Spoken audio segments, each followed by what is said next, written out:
와, 근데 이제 진짜 우리가 뉴스에서 계속 얘기했던 5월 9일이 뭐 어쩌고 저쩌고 이거 이제 다가오는데 진짜 어떤 시장 될지 진짜 궁금하다. 지금 이제는 뭐 예측의 시장이 아니라 그냥 뭐 대응의 시장인 것 같아요, 진짜. 그냥 계속 그냥 바꾸니까. 5월 9일도 사실상은 지금 다가오니까 의미 없어졌잖아요, 지금. 이제야 조금 알 것 같아, 이제야. 근데 이게 제가 하이엔드 주거 위주로 좀 타겟해가지고 회사를 좀 그쪽으로 운영하는 가장 큰 이유였던 게 일을 좀 스테이블하게 하고 싶어서 뭐 빌딩이나 이런 데처럼 단기적으로 막 폭발적인 매출이 나거나 뭐 이런 것도 없는데도, 그리고 여기는 그 상가 사무실이나 뭐 빌딩 같은 거 전문으로 한 대형 주개법인처럼 사람을 많이 뽑아서 할 수 있는 업종도 아니고, 여기는 워낙에 프라이버시가 중요하니까. 그런데도 했던 이유가 이런 스테이블한 거를 추구하기 위해서. 그냥 뭐 시장이 뭐 금리가 급등하든 뭐든 아니면 뭐 경기가 좋든 안 좋든 스테이블한 걸 위해서 이렇게 했던 건데, 지금은 그렇지가 않으니까 이재명 정부를 제가 약간 만만하게 봤어. 근데 사실 이게 부동산 시장이라고 하는 게 극단적으로 뭔가 뭐 거래량이 없거나 많거나 해도 뭐 한 길어야 1년 정도고, 정말 최대 길어도 한 1년 반 뭐 이런 거라 사실은 장기적으로 보면은 그냥 이제 수렴하는 건데,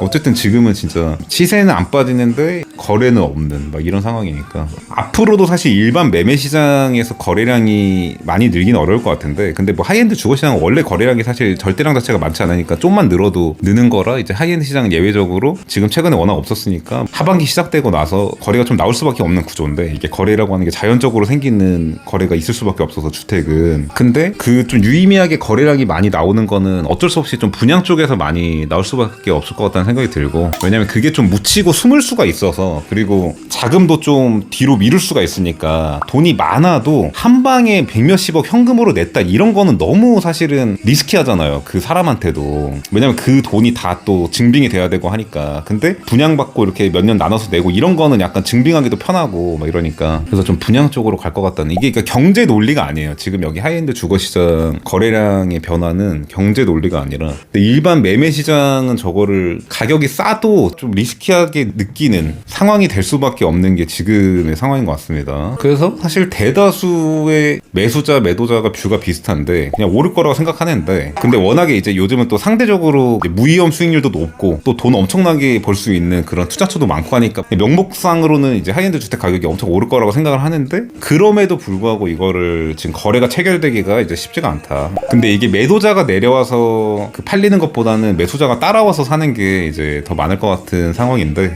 아서포 23년 60평 60억대에 사면 지금 시세차익 70억인데 이득인가요?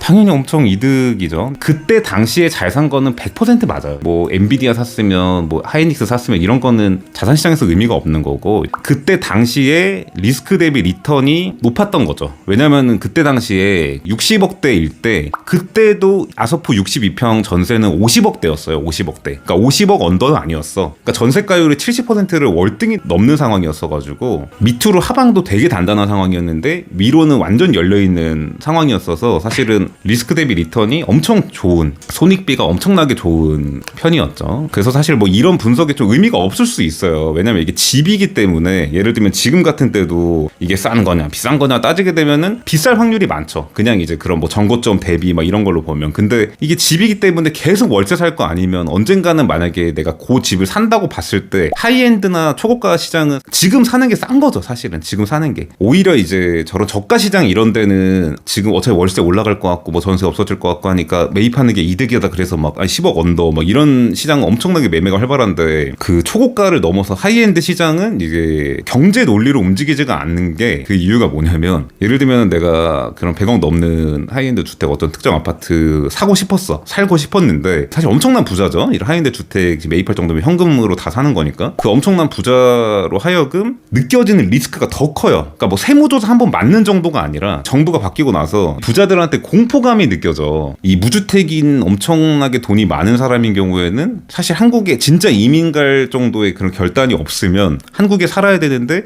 평생 월세 살 수는 없는 노릇이고, 그러니까 뭔가 그 주거시설을 사고 싶은데 지금 시점에 100억 넘는 저런 하이엔드 주택을 현금 박치기로 사는 거는 너무 타겟이 되니까 리스키하게 느껴져. 그냥 뭐 세무조사 한 번 맞는다 뭐 이런 정도가 아니라 그냥 이 자체로 그냥 정부가 너무 공포감을 주니까 부자를 대상으로 막 자산을 시장을 뺏어갈 것 같은 이런 공포감을 주니까. 근데 분양은 좀 묻힐 수가 있어서 특히 앞으로 나오려고 하는 거는 30세대 미만 이런 빌라 같은 게 아니라 성수동 부영, 뭐 프리마, 뭐 리버사이드 뭐 이런 것들은 좀 묻힐 수가 있는 이제 그런 영역이 있으니까 특히 뭐 파크사이드 뭐 이런 거는 그래서 그런 쪽에서 많이 좀 이게 터져 나올지 않을까라는 생각이 듭니다. 근데 지금은 매물은 있는데 매수를 안 하는 상황인 거고 또 디테일하게 보면은 전반적으로 최근에는 급매가 나오는 시장이었으니까 하다못해 압구정도 지금 급매가 있는데 그러니까 매수자들이 기대하는 가격은 낮아졌는데 하이엔드 시장은 이런 세금 이슈로 나오는 급매는 정말 없어요. 그 나인원 한남 정도 그 156억 한 건 정도가 이제 다주택자 이슈였던 거고 근데 최근에는 이제 갤러리 아폴의 급매가 있는데 그것도 세금 이슈는 아니고 특수 상황적인 그 급매가 있는데 이제 그거는 좀 의외긴 해요 지금. 그래서 갤러리 아폴에는 지금 매수하기가 상당히 좋은 상황이고 근데 아서포 같은 거는 정말로 콧대가 높긴 높다 지금. 그냥 급매 없다. 앞으로도 그럴 것 같고 게임 끝난 것 같고 이렇게 가다가 그냥 매수자가 따라와서 거래가 체결되면서 이제 심리가 바뀌면서 이렇게 되는 게 그냥 불보듯 뻔한 상황이고 지금까지 안 나왔는데 갑자기 막 뜬금없이 급매 나오고 이러긴 쉽지 않다. 그래서 지금은 매수자들도 어느 정도 그런 느낌을 받았기 때문에 아 이제 급매가 빵빵 나오고 압구정처럼 이렇게 안 되는구나 이거 알았기 때문에 어느 정도 그 희망 가격이 좀 올라왔는데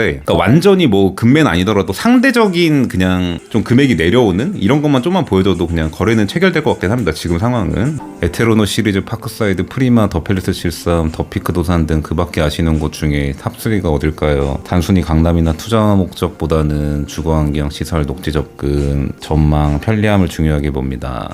근데 이게 지금 가성비 상관없이 그냥 쭉 나열하셔가지고 애매하긴 한데 가성비를 따지면 지금은 진짜 갤러리 아포레가 가성비가 좋은 것 같아요. 지금은. 아까 전에 이게 뭐 15년 차고 이러니까 이제 매수하기 애매하지 않냐 이랬는데 이제 그런 시대는 아닌 것 같고 지금은 오히려 이제 이런 공사비 급증하고 공급 없고 이런 이슈 때문에 이런 잘 만들어져 있는 주상복합 같은 거가 고평가를 받게 될 수도 있을 것 같다는 생각이 듭니다. 뭐 재건축이 안 되니까 주상복합은 뭐 가치평가를 못 받는다 이런 거는 옛날 논리인 것 같다는 생각이 들고 타워팰리스를 예시로 들면서 그런 얘기하는 거는 입지 트렌드를 그냥 깡그리 무시하고 그냥 주상복합과 아파트 이렇게 그냥 이분법적으로 보는 거라 안 맞아요. 그거는. 그리고 타워팰리스도 안 오르지 않고 지금은 그러니까 입지 트렌드랑 좀 벗어나 있는데도 타워팰리스도 오르는데 그 이유가 그건 것 같아요. 이제 공사비 급증하고 이제 저런 아파트가 나오기가 더 어려워지는 게 그냥 가시적으로 턱턱턱 보이니까 이제 그런 게 긍정적인 효과를 지금 시장에 주는 것 같습니다. 한국도 이제 여러 요인 때문에 재건축이 힘들어지면서 입지 좋은 주상복합이 고평가받는 시대가 올 것 같습니다. 예, 바로 그 얘기입니다. 확실히 범성님이 그러니까 정말 매니아 아니면 당연히 관계자실 것 같은데 좀 저랑 이제 비슷한 맥락의 이야기를 많이 하셔서 그러니까 그 타워팰리스 사례 들으면서 주상복합은 시간 지나면 대단지 아파트랑 벌어진다 막 이거는 진짜 맞는 듯하면서 안 맞는 얘기거든요. 진짜로 얼핏 들으면 맞는 듯해 보이는데 안 맞아요. 진짜 그거는 뭐 그 얘기하면서 뭔가 아서포가 버블인 것처럼 주장했던 논리는 3년 전 4년 전에도 있어가지고 진짜 그거 아마 아서포 여론 못 사게 했을 거예요. 그런 논리 때문에.